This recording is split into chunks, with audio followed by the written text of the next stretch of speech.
اس بارے میں دو حصے ہیں۔ پہلے حصے میں سورہ نساء کا بقیہ حصہ اور دوسرے حصے میں سورہ مائدہ کا ابتدائی حصہ بیان ہوا ہے۔ پہلے حصے میں 3 باتیں بیان ہوئی ہیں: یہود کی مذمت، نصارہ یعنی عیسائیوں کی مذمت، احکام میراث۔ پہلی بات، یہود کی مذمت۔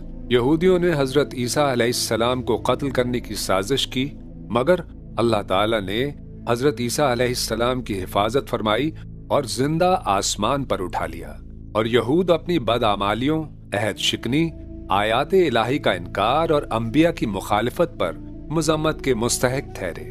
دوسری بات، نصارہ کی مذمت۔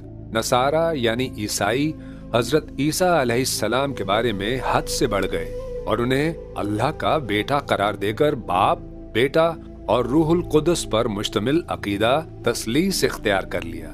تیسری بات، احکام میراث۔ بہنوں کے حصے بیان کیے گئے۔ اگر ایک بہن ہو تو اس کو آدھا ملے گا اور ایک سے زیادہ کو 2/3، اور اگر بھائی بھی ہوں تو لڑکے کو لڑکی سے دگنا ملے گا۔ اس کے بعد چھٹے پارے کے دوسرے حصے میں سورہ مائدہ کا ابتدائی حصہ بیان ہوا ہے۔ اس میں 5 باتیں ہیں۔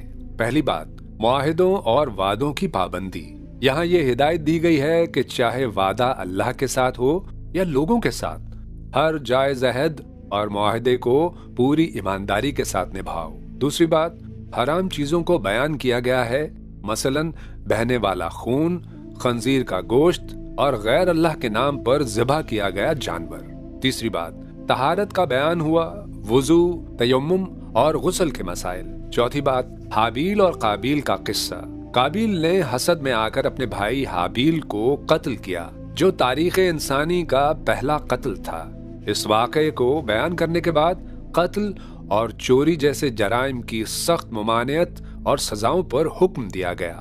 پانچویں بات، یہود و نصارہ کی مذمت۔ یہود و نصارہ خود کو اللہ تعالیٰ کا بیٹا کہلاتے تھے، حالانکہ ان پر اللہ کا عذاب بھی آتا رہا۔